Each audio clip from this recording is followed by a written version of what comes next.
नमस्कार, live India Hindi के एक और नए वीडियो में आप सभी का स्वागत है। दोस्तों, रूस जल्द ही भारत को एक ऐसी टेक्नोलॉजी देने जा रहा है जिसको प्राप्त करने वाला भारत दुनिया का दूसरा देश बन जाएगा। और सबसे बड़ी बात यह है कि इससे पहले भी रूस ने भारत के हाथ में एक ऐसी टेक्नोलॉजी दे रखी है जिसको प्राप्त करने वाला भारत दुनिया का दूसरा देश बन चुका है। तो आखिर वो कौन सी टेक्नोलॉजी है जो रूस अब जल्द ही भारत को देने वाला है और इससे अमेरिका पूरी तरीके से बौखला चुका है। आइए आज के इस वीडियो में सारी डिटेल्स आपको बताते हैं, लेकिन उससे पहले आप इस वीडियो को लाइक और चैनल को सब्सक्राइब जरूर कीजिए। दोस्तों, यदि शुरुआत से और डिटेल्स में बात की जाए तो आज धरती पर जितने भी मेटल्स, मिनरल्स और क्रिटिकल एलिमेंट्स हैं, इन्हें हम निकाल करके अलग अलग इंडस्ट्रीज में इस्तेमाल करते हैं। मेटल्स और मिनरल्स की बात की जाए तो lithium, nickel, cobalt, gold, iron, इन सभी का इस्तेमाल किया जाता है। लेकिन कुछ समय बाद ये सभी धरती से खत्म हो जाएंगे और ऐसे में हम अपनी नीड्स को पूरा करने के लिए डेफिनेटली किसी और प्लेनेट पर जाएंगे। और इस समय सबसे ज्यादा पॉपुलर जो जगह बताई जा रही है वो है मून। अगर आप डेटा खोल करके देखेंगे तो पाएंगे कि चाहे रूस हो, चीन हो,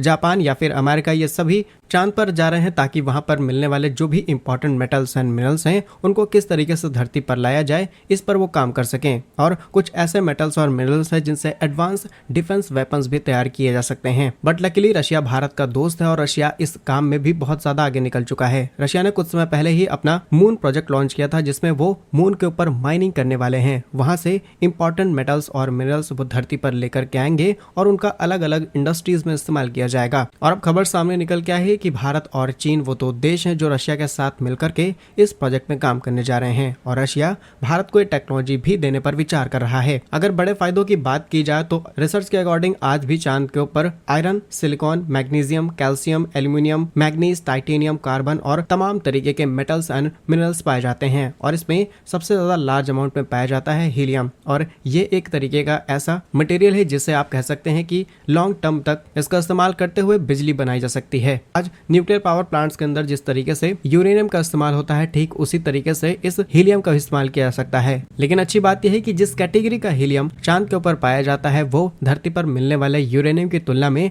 कई गुना ज्यादा पावरफुल है। यानी कि ऐसे ऐसे रिएक्टर्स बना करके तैयार किए जा सकते हैं जो सालों साल चलने वाले हैं। सालों साल बिना किसी कार्बन इमिशन के हाई पावर की इलेक्ट्रिसिटी मिलेगी और इससे ग्रीन रेवोल्यूशन को भी आगे बढ़ाया जा सकता है। और इसी फ्यूचर प्लानिंग को लेकर के रूस ने ऑलरेडी अपने इस प्रोजेक्ट पर काम शुरू कर दिया और अब भारत को भी इसमें शामिल किया जा रहा है। लेकिन यदि आपको लगता है कि रूस पहली बार भारत को ऐसी कोई टेक्नोलॉजी दे रहा है तो शायद आप गलत सोच रहे हैं, क्योंकि अब से कुछ दिनों पहले ही जब पीएम मोदी रूस यात्रा पर जाते हैं तो खबर सामने निकल के आती है कि रूस ने भारत को mobile nuclear power plant offer किए हैं। असल में चलती फिरती शिप के ऊपर ऐसे पावर प्लांट्स जिन्हें किसी भी कोस्टल एरिया में खड़ा करते हुए ग्रिड के साथ कनेक्ट करके आप किसी भी पर्टिकुलर एरिया में इलेक्ट्रिसिटी ले सकते हैं। चाहे उस एरिया में फ्लड आया हो, चाहे कितनी भी बड़ी कॉम्प्लेक्स प्रॉब्लम आ जाए, ऐसे पावर प्लांट्स बहुत जल्द वहां पर पहुंचा करके इलेक्ट्रिसिटी भेजने का काम कर सकते हैं। और रशिया दुनिया का इकलौता देश है जिसने इस तरीके की टेक्नोलॉजी बनाई है और उसने ये टेक्नोलॉजी भारत को देने के लिए कई इंपॉर्टेंट समझौते साइन कर रखे हैं।